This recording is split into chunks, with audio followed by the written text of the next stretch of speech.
प्रदेश की योगी सरकार उत्तर प्रदेश में 10 सीटों पर होने वाले विधानसभा उपचुनाव में पूरा जोर लगा रही है। दरअसल ये उपचुनाव उत्तर प्रदेश में लोकसभा सीटों पर हार के बाद ही भाजपा की ही नहीं, खुद मुख्यमंत्री योगी की बहुत बड़ी परीक्षा है।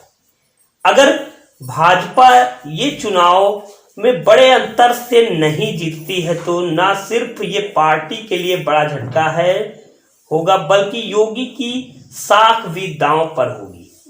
उत्तर प्रदेश में लोकसभा चुनाव के बाद भाजपा नेतृत्व में राज्य में सरकार का संगठन के बीच तानातानी के बाद योगी को फिलहाल अभयदान दे दिया गया है।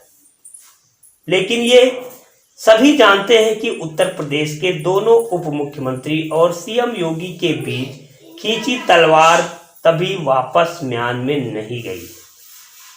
ऊपरी तौर पर भले केशव मौर्य सीएम के बीच सुलह दिखाई दे रहे हो, लेकिन बीच बीच में मौर्य सरकार में संगठन के बड़े होने के बयानों में तानातानी का माहौल बनाया गया। हालांकि इस बीच मंगलवार को उत्तर प्रदेश में भावी उपचुनाव के संबंध में 30 मंत्रियों की एक समिति बनाई थी, जिसमें अपनी रिपोर्ट सीएम को दे दी है। रिपोर्ट के हिसाब से भाजपा 10 सीटों पर होने वाले उपचुनाव में 7 सीटों पर जीत रही है। रिपोर्ट के हिसाब से भाजपा 10 सीट पर होने वाले उपचुनाव में 7 सीटों पर जीत रही है। रिपोर्ट सौंपते समय दोनों मुख्यमंत्री भी मौजूद थे, जो देखने में पार्टी के लिए राहत की बात है। दरअसल अंदर की बात है कि योगी ने लोकसभा सीटों पर हार के पीछे टिकट बंटवारे को बहाना माना था। योगी ने समर्थक अब भी मानते हैं कि उत्तर प्रदेश के लोकसभा चुनाव में हार योगी से ज्यादा मोदी शाह की है, क्योंकि टिकट बंटवारे में योगी की चली ही नहीं, जिस कारण पार्टी को नुकसान झेलना पड़ गया। आपको बताते चले कि फिलहाल उपचुनाव में योगी मिली केंद्र नेतृत्व में हैंड। सरकार व संगठन के मतभेदों पर पड़ती दिखाई दे रही है राख। दोनों डिप्टी सीएम को मिली 2-2 सीट जिताने की जिम्मेदारी। योगी ने अपने विश्वसनीय मंत्रियों को भी लगाया अभियान में। आपको बताते चले कि इस तर्क को देखते हुए केंद्रीय नेतृत्व ने योगी को उत्तर प्रदेश विधानसभा उपचुनाव में बेहतर परिणाम लाने के लिए खुली छूट दे दी है। योगी ने इसकी तैयारी भी शुरू कर दी है। सभी सीट निकल आए, इसके लिए उन्होंने 30 मंत्रियों को जिम्मेदारी सौंप दी है। दोनों उप मुख्यमंत्री को भी उन्होंने 2-2 सीट की जिम्मेदारी दी है। कुल मिलाकर योगी को उन उपचुनाव में साबित कर दिखाना है कि कितने सक्षम हैं।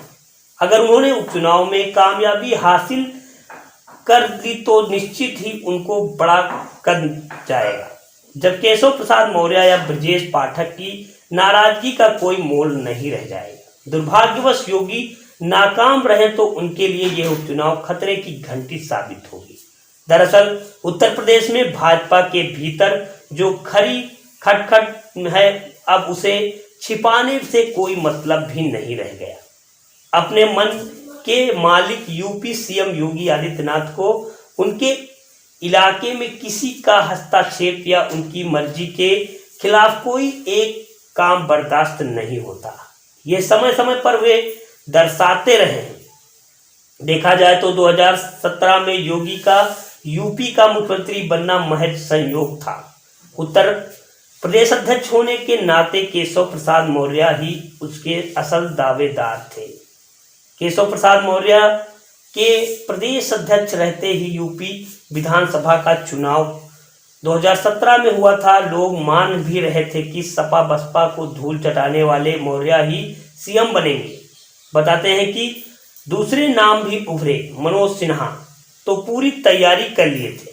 बनारस में बाबा विश्वनाथ का आशीर्वाद भी उन्होंने लखनऊ रवाना होने से पहले प्राप्त कर लिया था, पर तब तक खेल हो चुका था। बहरहाल केशव और ब्रजेश पाठक को कहा गया है कि योगी को उपचुनाव आरोहण में सहयोग देना है। फिलहाल ऊपरी तौर पर यह सहयोग बैठकों में दिख ही भी रहा है और वास्तविकता में ये वो उपचुनाव का परिणाम भी पश्चात ही पता चल जाएगा।